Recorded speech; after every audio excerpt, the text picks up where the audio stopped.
क्या अमेरिका भारतीयों के लिए लगातार असुरक्षित होता जा रहा है? क्या नरेंद्र मोदी और ट्रंप ने मिलकर अमेरिका में भारतीयों का रहना, भारतीयों की जिंदगी लगातार मुश्किल बना दी है? क्या अब अमेरिका जाने में भारतीय डर रहे हैं और जो भारतीय अमेरिका के नागरिक बन गए हैं वो वहां से बाहर निकलने में डर रहे हैं कि पता नहीं अंदर आने दिया जाएगा कि नहीं? इस तरह के तमाम सवाल बहुत दिनों से किए जा रहे हैं और अब एक आर्टिकल आया है जिससे ये सवाल बहुत साफ साफ सामने आए हैं। लेकिन उन सवालों पे जाऊं उसके पहले एक घटना जिससे ये बात आपको कायदे से समझ में आएगी। आपको ये बताते हैं कि अमेरिका भारत को धार्मिक स्वतंत्रता पर बहुत ज्ञान देता है और अमेरिका की commission on international religious freedom जैसी संस्थाएं हर साल धार्मिक स्वतंत्रता को लेकर अलग अलग देशों की रैंकिंग जारी करती हैं और इसमें वो भारत को एक ऐसा देश बताती हैं जहां धार्मिक आधार पर बहुत भेदभाव होता है। वो खुलकर ये कह रहे हैं कि अमेरिका में इस प्रतिमा का क्या काम है। टेक्सास में बनी हनुमान प्रतिमा का विरोध करने के लिए अलेक्जेंडर डंकन ने जिन शब्दों का इस्तेमाल किया उसके बाद विवाद और बढ़ गया। अलेक्जेंडर डंकन ने भगवान हनुमान की मूर्ति के वीडियो को पोस्ट करते हुए लिखा, हम टेक्सास में एक झूठे हिंदू भगवान की झूठी मूर्ति क्यों लगने दे रहे हैं। शुगरलैंड में लगी हनुमान जी की यह मूर्ति टेक्सास सूबे की सबसे बड़ी प्रतिमा है। पवन पुत्र हनुमान जी की इस मूर्ति की स्थापना अमेरिका में भारतीय अप्रवासियों को बढ़ावा देने के लिए की गई थी। अमेरिका जाने में भारतीय डर रहे हैं और जो भारतीय अमेरिका के नागरिक बन गए हैं वो वहां से बाहर निकलने में डर रहे हैं कि पता नहीं अंदर आने दिया जाएगा कि नहीं। इस तरह के तमाम सवाल बहुत दिनों से किए जा रहे हैं और अब एक आर्टिकल आया है जिससे ये सवाल बहुत साफ साफ सामने आए हैं। लेकिन उन सवालों पे जाऊं उसके पहले एक घटना जिससे ये बात आपको कायदे से समझ में आएगी। अमेरिका में रहने वाले एक परिवार ने अपना पैसा लगाकर वहां पर हनुमान जी की विशाल मूर्ति स्थापित की। हनुमान जी जानते हैं भारतीय संस्कृति में और खासतौर पर हिंदू संस्कृति में बेहद सम्मानजनक पद पाते हैं। राम के सबसे करीबी हैं, राम के दूत हैं, रामदूत अतुलित बलधामा। तो हनुमान के प्रति हिंदुओं की श्रद्धा कोई बताने वाली बात नहीं है। इसी श्रद्धा के वशीभूत होकर उन्होंने वहां पर अमेरिका में एक विशाल हनुमान जी की मूर्ति बनाई। अब देखिए, अमेरिका हो चाहे भारत, डेमोक्रेसी है, कोई भी अपने धर्म का पालन कर सकता है और लीगल तरीके से मंदिर बनाए, मस्जिद बनाए, जो चाहे वो बना सकता। लेकिन इस मूर्ति को लेकर अमेरिका में एक बड़ा तमाशा शुरू हो गया है। उनके जो ईसाई पड़ोसी हैं वो उनका मजाक उड़ा रहे हैं, उसको एनिमल कह रहे हैं, कुछ कह रहे हैं, जो उनके मन में आ रहा है वो कह रहे हैं और उसके बहाने असल में हिंदू धर्म का ही मजाक बना रहे हैं। और ये मूर्ति हिंदू धर्म के खिलाफ जो वहां पर ईसाइयों के बीच में खासतौर पर एक लहर उठी है उसका एक बड़ा प्रतीक बनकर सामने आ गई। यानी मंदिर बनवाया था उन्होंने श्रद्धा के लिए, पूजा पाठ के लिए, वो मंदिर उनके लिए सर का दर्द बन गया है। और भारत में हिंदुस्तानियों को और खासतौर पर हिंदुओं को, मुसलमानों के खिलाफ तो पहले से ही अमेरिका में तमाम सारी नौटंकी चल रही है, लेकिन हिंदुओं के खिलाफ भी वहां माहौल बनना शुरू हो गया है। लगातार जो कट्टरपंथी ईसाई हैं या फिर मागा के supporter, make America great again के सपोर्टर हैं, या ट्रंप के क्लोज एलाइज जो हैं, वो लगातार हिंदू धर्म के खिलाफ बातें कर रहे हैं। फॉक्स न्यूज पर बातचीत में ऐसे ही एक आदमी ने न केवल हिंदुस्तानियों का मजाक उड़ाया बल्कि मैं कहूंगा कि अपमानित किया। अचानक जो अमेरिका दुनिया भर के लिए तो स्वर्ग था ही, भारतीयों के लिए सबसे फेवरेट डेस्टिनेशन था जहां जाने के लिए भारतीय कुछ भी करने को तैयार होते थे। खासतौर पर जो इंडियन प्रोफेशनल्स हैं, डॉक्टर हैं, इंजीनियर हैं और इस तरह के पदों पर हैं, वो तो अमेरिका जाने को अपनी जिंदगी की सबसे बड़ी सफलता मानते थे। और जो आईटी रिवॉल्यूशन अमेरिका में हुआ है उसमें सबसे बड़ा हाथ अगर किसी का है तो भारतीय इंजीनियर्स का, सॉफ्टवेयर इंजीनियर्स का है। वो अमेरिका भारतीयों के लिए इतना मुश्किल कैसे बन गया? न्यूयॉर्क टाइम में एक आर्टिकल छपा है लिडिया पॉलग्रीन का और इस आर्टिकल का शीर्षक है one of America's most successful experiments is coming to shuddering halt. यानी अमेरिका का एक सबसे सक्सेसफुल जो प्रयोग था अचानक से आकर वो रुक गया है। यह सक्सेसफुल प्रयोग क्या था? यही था कि भारत जैसे देशों से और खास तौर पर भारत से प्रोफेशनल्स लगातार अमेरिका गए और अमेरिका के डेवलपमेंट, अमेरिका के जो आप कह सकते हैं टेक्निकल रिवॉल्यूशन में उन्होंने बहुत बड़ी भूमिका निभाई और अमेरिका के विकास में बहुत बड़े मददगार साबित हुए। अब उन्हीं भारतीयों को लेकर अमेरिका में लगातार नफरत फैलाई जा रही है। कुछ और बातों पर आऊंगा, लेकिन यह क्यों हो रहा है पहले समझना बहुत जरूरी है। दोनों तरफ से कारण है। एक तरफ से ट्रंप का कारण है जो लगातार ईसाइयत की बात करता है, जो माइग्रेंट्स के खिलाफ बात करता है, जो बाहर के लोगों को भगाए जाने का समर्थन करता है। दूसरा, जो भारत में राजनीति बदली है उसका असर भी सारी दुनिया पर पड़ता है।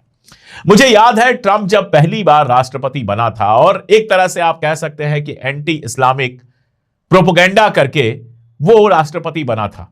मुसलमानों के खिलाफ लगातार जहर उगला था, मिडिल ईस्ट से और बाकी सारी जगहों से जो लोग जाकर अमेरिका में बसे हैं उनको बाहर निकालने की बात कर रहा था, तब हिंदुस्तानी उसके एजेंडे पर नहीं थे।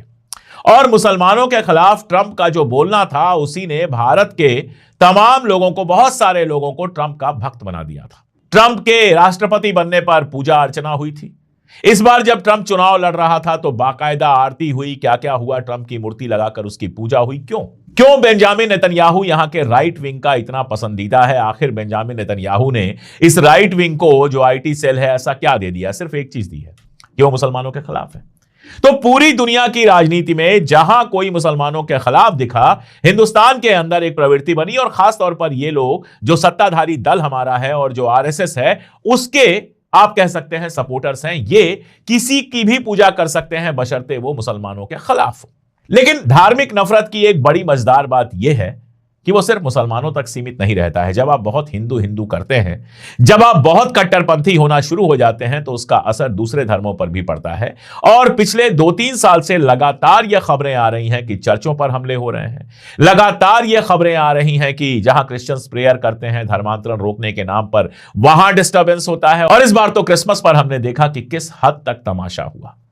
सेंटा क्लॉज की मूर्तियां तोड़ी गईं। जहां क्रिसमस मनाया जा रहा था रायपुर में, छत्तीसगढ़ के रायपुर में हमने देखा था, जहां क्रिसमस मनाया जा रहा था, उस माल पर आप कह सकते हैं लगभग हमला कर दिया गया। और भी न जाने क्या क्या हुआ। नतीजा क्या हो रहा है? नतीजा यह हो रहा है कि पूरी दुनिया में आपकी इमेज यह बन रही है कि आप अपने यहां जितने भी अल्पसंख्यक धर्म हैं, जितने भी माइनॉरिटी रिलीजन है, और खासतौर पर मुसलमान और क्रिश्चियन, उनके आप खिलाफ हैं। असर पागल यही तो नहीं है, पागल अमेरिका में भी हैं, पागल यूरोप में भी हैं। यूरोप में भी पूरा एक मूवमेंट है जिसमें जो प्रवासी लोग हैं, जो माइग्रेंट लोग हैं, उनके खिलाफ आंदोलन और क्या क्या चलता रहता है। ऐसी पार्टियां बनी हैं जो एंटी माइग्रेंट हैं, जो माइग्रेशन को मुश्किल कर रही हैं कि दूसरे देश के लोग आकर वहां पर बस ना सकें। और अमेरिका में तो ट्रंप इसी बिना पर सत्ता पर आया था, इसीलिए आते ही आप देखिए उसने हिंदुस्तानियों को वापस भेजना शुरू किया। और कैसे? हथकड़ी बेड़ी लगाकर जहाजों में वापस भेजना शुरू किया और बाकायदा वीडियोस बनाए गए और वो वीडियो रिलीज किए गए। ये क्यों थे? ये देश के अंदर और ज्यादा कट्टरपन पैदा करने के लिए, और ज्यादा माइग्रेंट्स के प्रति नफरत पैदा करने के लिए थे। और जो यहां बैठकर और वहां बैठकर भी, अमेरिका में भी बहुत सारे लोग हैं जो कुछ ज्यादा ही हिंदू हो गए हैं, बाहर जाकर कुछ ज्यादा ही देशभक्त हो गए हैं। ऐसे लोगों ने भी ट्रंप का समर्थन इसलिए किया था कि उनको लगा था ये तो एंटी मुस्लिम है और मोदी जी इसके बड़े अच्छे दोस्त हैं, तो भारतीयों के खिलाफ कुछ नहीं करेगा। लेकिन भाई साहब, जब एक बार दांत पे लहू लग जाता है इंसानों का, तो फिर वो किसी खास इंसान तक महदूद नहीं रहता है। आप भूल गए थे कि आप भी वहां पर माइग्रेंट हैं। आप भूल गए थे कि आपका रिलीजन भी क्रिश्चियनिटी नहीं है, वहां से अलग रिलीजन है। और आप भूल गए थे कि मोदी जी लाख सीना पीटते रहे, लाख शोर करते रहे, दोस्ती दोस्ती दोस्ती।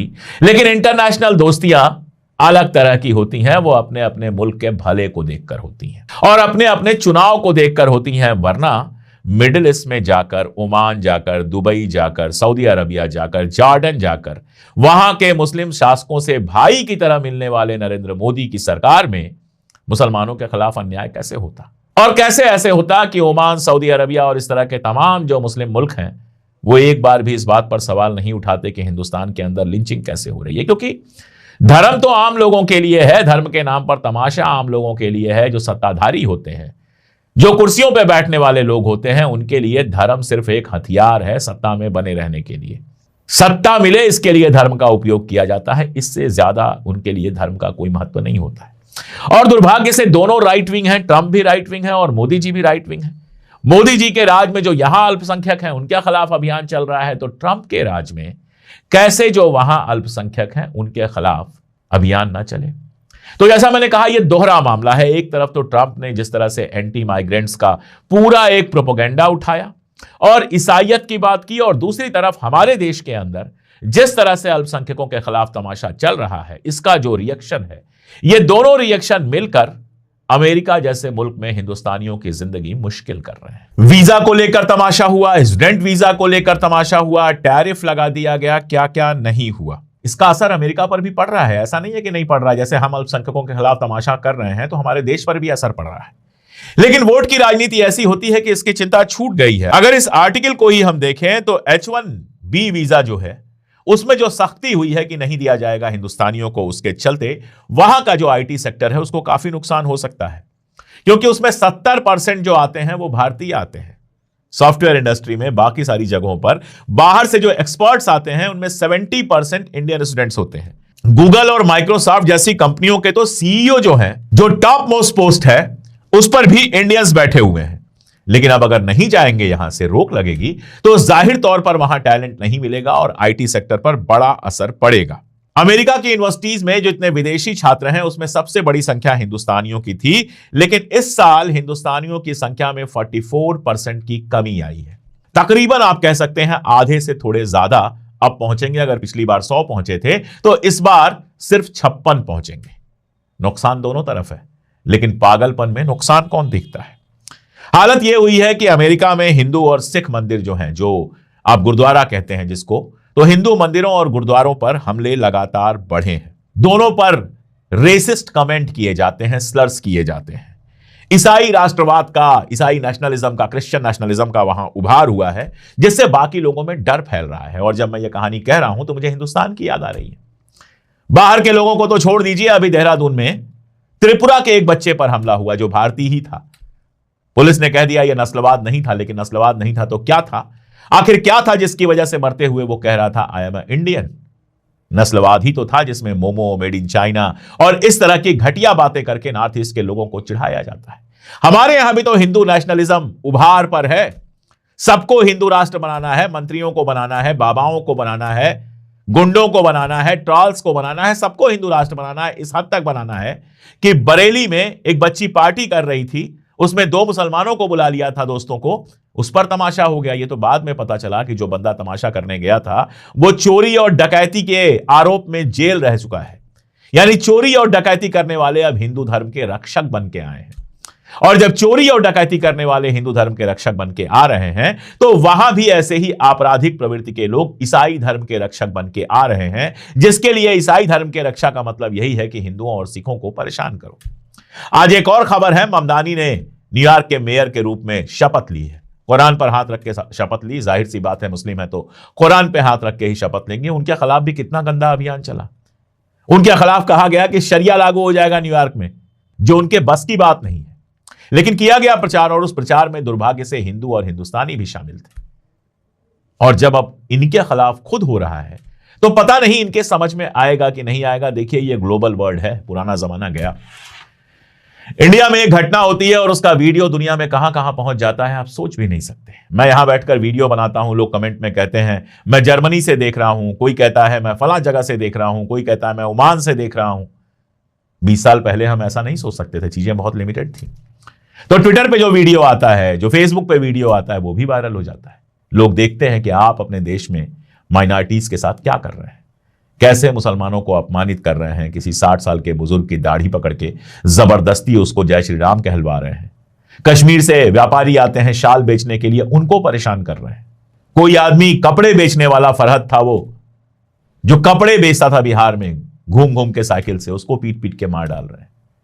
लोग देख रहे हैं कि आपके यहां की एक सरकार जो है वो लिंचर्स के खिलाफ केस वापस लेने गई थी। लोग देख रहे हैं कि क्रिसमस के दिन आप सेंटा क्लॉज को तोड़ फोड़ रहे हैं, चर्चों में घुस के बेहुरमती कर रहे हैं, बदतमीजी कर रहे हैं। तो फिर ये बताइए, मैं तो बार बार कहता हूं कि जब आप ये सब करेंगे तो जो हमारे लोग विदेशों में रहते हैं उनको इसका परिणाम अगर झेलना पड़ेगा तो हम किस मुंह से शिकायत करेंगे। और असर तो तमाम सारे दिख रहे हैं। आपको याद होगा जो व्हाइट हाउस के सुरक्षा सलाहकार हैं स्टीफन मिलर, उन्होंने कहा था कि भारत खुद को हमारे सबसे करीबी दोस्तों में से एक बताता है, लेकिन हमारा सामान नहीं खरीदता, हम पर भारी टैरिफ लगाता है और जो इमिग्रेंट पॉलिसी है उसको लेके धोखाधड़ी करता है, वगैरह वगैरह वगैरह। ये था तो एंटी इंडिया ही।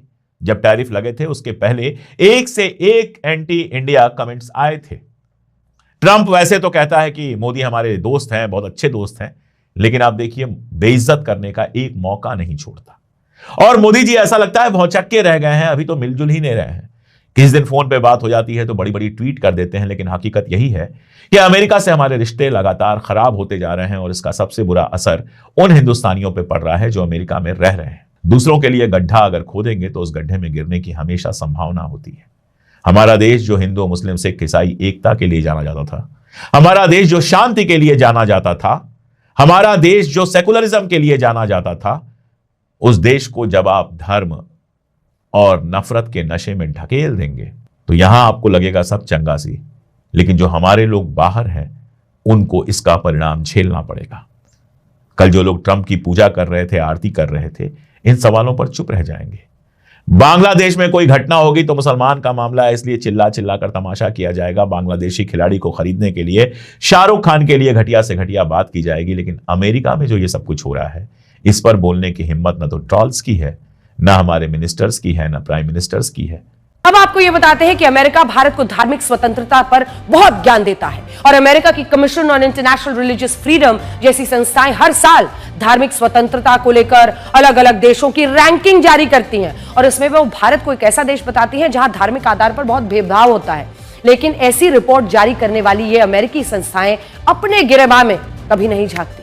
अमेरिका में नस्लीय भेदभाव किसी से नहीं छिपा है, लेकिन अब वहां हिंदू विरोधी विचारों और नफरत को भी हवा दी जा रही है। अमेरिका के टेक्सास में राष्ट्रपति डोनाल्ड ट्रंप की पार्टी के नेता अलेक्जेंडर डंकन ने हिंदुओं के खिलाफ एक बयान दिया है। टेक्सास के शुगरलैंड में हनुमान जी की एक 90 फीट ऊंची प्रतिमा है जो साल 2024 में स्थापित की गई थी और इसे अमेरिका में स्टैच्यू ऑफ यूनियन कहा जाता है, जिसका संदेश है सभी धर्मों को समान समझना। अलेक्जेंडर डंकन ने इस प्रतिमा का वीडियो शेयर करते हुए हिंदुओं के आराध्य भगवान हनुमान का अपमान किया और सोशल मीडिया पर यह लिखा कि हम झूठे भगवान की प्रतिमा को टेक्सास में लगाने की अनुमति क्यों देते हैं और अमेरिका एक ईसाई देश है। शुगरलैंड में लगी हनुमान जी की यह मूर्ति टेक्सास सूबे की सबसे बड़ी प्रतिमा है। पवन पुत्र हनुमान जी की इस मूर्ति की स्थापना अमेरिका में भारतीय अप्रवासियों को बढ़ावा देने के लिए की गई थी। हालांकि कट्टरपंथी ईसाई इस मूर्ति की स्थापना का विरोध करते रहे हैं और अब टेक्सास के रिपब्लिकन लीडर अलेक्जेंडर डंकन ने भी इस पर सवाल उठा दिया। डंकन के बयान की हिंदू अमेरिकी फाउंडेशन ने निंदा की है। हिंदू अमेरिकन फाउंडेशन ने टेक्सास में रिपब्लिकन पार्टी से अलेक्जेंडर डंकन के खिलाफ कार्रवाई की मांग की है। हालांकि टेक्सास के कई दूसरे रिपब्लिकन नेताओं ने डंकन को सपोर्ट किया। इन नेताओं ने कहा कि डंकन तो सिर्फ वेस्टर्न कल्चर को बचाना। वो खुलकर ये कह रहे हैं कि अमेरिका में इस प्रतिमा का क्या काम है। टेक्सास में बनी हनुमान प्रतिमा का विरोध करने के लिए अलेक्जेंडर डंकन ने जिन शब्दों का इस्तेमाल किया, उसके बाद विवाद और बढ़ गया। अलेक्जेंडर डंकन ने भगवान हनुमान की मूर्ति के वीडियो को पोस्ट करते हुए लिखा, हम टेक्सास में एक झूठे हिंदू भगवान की झूठी मूर्ति क्यों लगने दे रहे हैं? हम एक ईसाई राष्ट्र हैं। जैसे ही अलेक्जेंडर डंकन ने पोस्ट किया, उनके इस बयान का विरोध होने लगा। सोशल मीडिया पर लोग उन्हें जवाब देने लगे। कई संगठनों ने इसे धार्मिक आस्था पर हमला बताते हुए माफी की मांग की। अमेरिकी नागरिकों ने भी अलेक्जेंडर डंकन के इस बयान की निंदा की, लेकिन इतने विरोध के बाद भी ट्रंप के करीबी अलेक्जेंडर डंकन ने जहर उगलना जारी रखा। उन्होंने बाइबल का हवाला देते हुए लिखा, ईश्वर ने लिखा है कि तुम मेरे अलावा किसी और भगवान को नहीं मानोगे। तुम अपने लिए आकाश, धरती या समुद्र में किसी भी चीज की प्रतिमा नहीं बनाओगे। अमेरिका में क्रिश्चियनों की भारतीयों को खुली धमकी, मंदिर निशाने पर कहा मंदिर कोई भी नहीं छोड़ेंगे। आज के लिए इतने। मजीद अगर इस तरह की रिएक्शन वीडियो आपने देखनी है तो हमारे चैनल क्रिकेट 4 को सब्सक्राइब कर लें। अगर वीडियो पसंद आई हो तो वीडियो को लाइक और दोस्तों के साथ शेयर ज़रूर कर लें और कमेंट सेक्शन में अपनी राय का इज़हार भी ज़रूर किया करें। इंशाल्लाह मिलते हैं किसी नेक्स्ट वीडियो में। तब तक के लिए अल्लाह नेगबान।